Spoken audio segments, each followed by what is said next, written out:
नमस्कार। पिछली वाली क्लास में हम लोगों ने इलेक्ट्रिक फील्ड लाइंस की प्रॉपर्टी और उनकी ड्राइंग के बारे में क्लास कंप्लीट कर लिया था और उसमें क्वेश्चंस हमारे बोर्ड में आते हैं और छोटे क्वेश्चंस में तो जो 1 नंबर के क्वेश्चंस होते हैं, अब ऑब्जेक्टिव टाइप क्वेश्चन और सिंपल क्वेश्चन जो हैं 1 नंबर के, उसके लिए वो टॉपिक बहुत इंपॉर्टेंट है। अभी तक के सिलेबस में कूलम्स लॉ से रिलेटेड न्यूमेरिकल्स मतलब फोर्स का कैलकुलेशन अलग अलग केसेस में, इलेक्ट्रिक फील्ड का कैलकुलेशन अलग अलग केसेस में हम लोगों ने टेकअप कर लिया। आज का जो क्लास है वो डायरेक्टली सिलेबस में लिखा हुआ नहीं है, लेकिन पिछले साल के पेपर में इससे रिलेटेड एक क्वेश्चन आया था। यानी अब पैटर्न में कुछ ऐसा है कि जो चीज आपके सिलेबस में डायरेक्टली नहीं लिखी गई है उससे भी क्वेश्चन पूछे जा रहे हैं सीबीएसई में। तो हम लोग आज जो क्लास टेकअप कर रहे हैं उसमें यही है, जो पिछले साल के क्वेश्चंस आए थे उन क्वेश्चंस को बेस बनाते हुए आज हम कुछ इलेक्ट्रिक फील्ड्स और फाइंड करेंगे, जिसमें हम एक सिंपल इंटीग्रेशन को यूज करेंगे। एक इंटीग्रेशन यानी एप्लीकेशन ऑफ कैलकुलेशन का यूज करने वाले हैं। लेकिन इससे पहले कि हम आपको उन चीजों को बताएं तो उनका बेसिक बताना बहुत जरूरी है। उस बेसिक में आपके लिए जो आज का मेरा क्लास है उसको हम स्टार्ट करते हैं चार्ज डिस्ट्रीब्यूशन से। इससे पहले कि आप उसके मैथमेटिकल पार्ट में जाएं, आप समझ लें इसको। किसी भी ऑब्जेक्ट में जो चार्ज का डिस्ट्रीब्यूशन है वो उसके शेप पे या किस मटेरियल का बना हुआ है उस पर डिपेंड करता है। 3 तरीके का चार्ज डिस्ट्रीब्यूशन होता है, ध्यान से सुन लीजिए आप लोग। 3 तरह का चार्ज का डिस्ट्रीब्यूशन होता है। एक होता है लीनियर चार्ज डिस्ट्रीब्यूशन, यानी अगर charge along the length distribute है। कैसे हो सकता है अलोंग द लेंथ? बहुत ही पतली रॉड है, उसमें चार्ज का डिस्ट्रीब्यूशन है।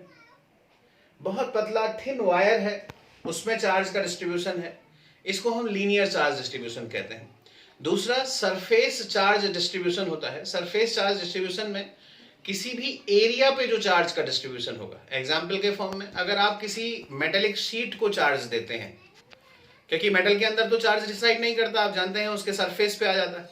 सरफेस पे आता है तो सरफेस एरिया पे चार्ज का डिस्ट्रीब्यूशन।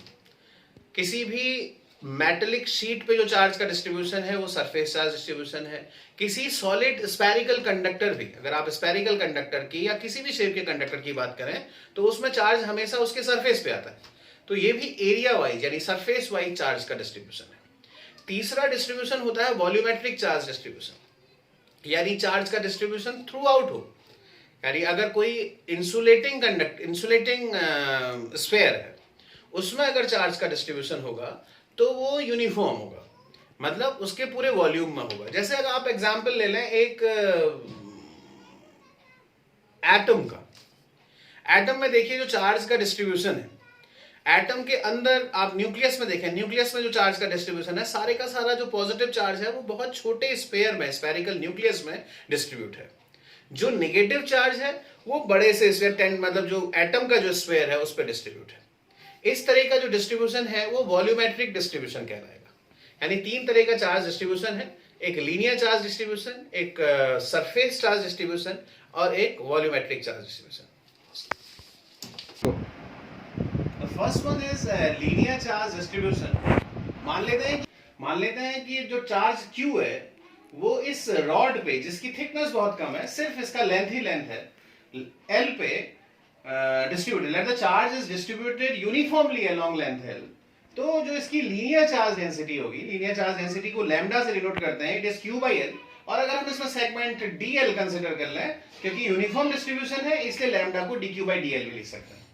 अब इंपॉर्टेंट पार्ट ये है कि ये तो आपके पास एक सिंपल आपको समझा दिया कि लीनियर चार्ज डिस्ट्रीब्यूशन होता क्या है। साथ ही साथ आप इसके एग्जाम्पल भी लिख लेंगे, एग्जाम्पल भी कोट कर लेंगे कौन कौन सी चीजों में लीनियर चार्ज डिस्ट्रीब्यूशन हम लोग यूज करने वाले हैं। एक हो सकता है रॉड, थिन रॉड, या फिर रिंग, या फिर और भी कई सारे एग्जाम्पल, जैसे रिंग का एक पार्ट है, कोई आर्क है, सर्कुलर आर्क है, उसमें भी लीनियर चार्ज। आप समझ जाएंगे कि अगर चार्ज का डिस्ट्रीब्यूशन अलोंग द लेंथ है, सिर्फ लेंथ ही लेंथ वहां पे कैलकुलेट हो रही है, तो आप लीनियर चार्ज डेंसिटी को यूज करने वाले हैं। दूसरा होता है डिस्ट्रीब्यूशन सरफेस चार्ज डिस्ट्रीब्यूशन।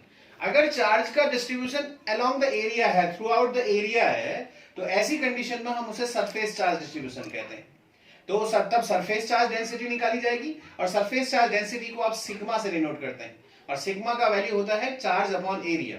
और अगर हम इसमें छोटा सा एक सेगमेंट कंसिडर, जैसे आपने इसमें डीएल कंसिडर किया है, उसके एरिया में आप एक छोटा सा सेगमेंट डीए कंसिडर कर लें और यूनिफॉर्म डिस्ट्रीब्यूशन है तो सिग्मा को डीक्यू बाई डीए लिख लेंगे।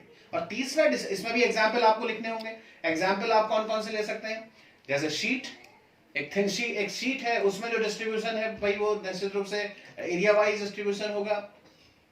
एक कंडक्टिंग स्फीयर है, क्योंकि उसके अंदर चार्ज नहीं रह सकता, तो उसमें भी जो डिस्ट्रीब्यूशन होगा उसके एरिया में होगा। जहां जहां भी चार्ज का डिस्ट्रीब्यूशन एरिया वाइज होगा, ऐसे सारे एग्जांपल सरफेस चार्ज डिस्ट्रीब्यूशन में आ जाएंगे।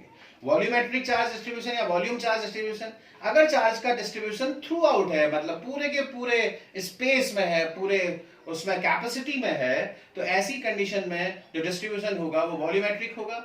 और इसको वॉल्यूम चार्ज डेंसिटी को हम लोग रो से डिनोट करते हैं, और rho is equal to charge upon volume या dq बाई dv। ये आप अगर छोटा सा सेगमेंट कंसिडर करें, और इसके मैंने एग्जांपल आपको बता दिया। एटम खुद ब खुद इसका एक एग्जांपल है, क्योंकि वो पूरे वॉल्यूम में चार्ज को होल्ड करता है। एटम इसका एक एग्जांपल है। दूसरा एग्जांपल आप कंसिडर कर सकते हैं, अगर कोई इंसुलेटिंग स्फीयर है तो इंसुलेटर के अंदर भी चार्ज का डिस्ट्रीब्यूशन रहता है। तो हम लोग क्या करने वाले हैं, आज दो प्रॉब्लम्स हम डिस्कस करने वाले हैं। एक प्रॉब्लम तो आप ही में से किसी बच्चे ने मुझसे पूछी थी कि सर एक रॉड में का इलेक्ट्रिक फील्ड हम निकालेंगे और बिना कूलम्स लॉ को यूज किए हुए, तो मैं आपको उसको समझाता हूं कि रॉड को किस तरीके से, रॉड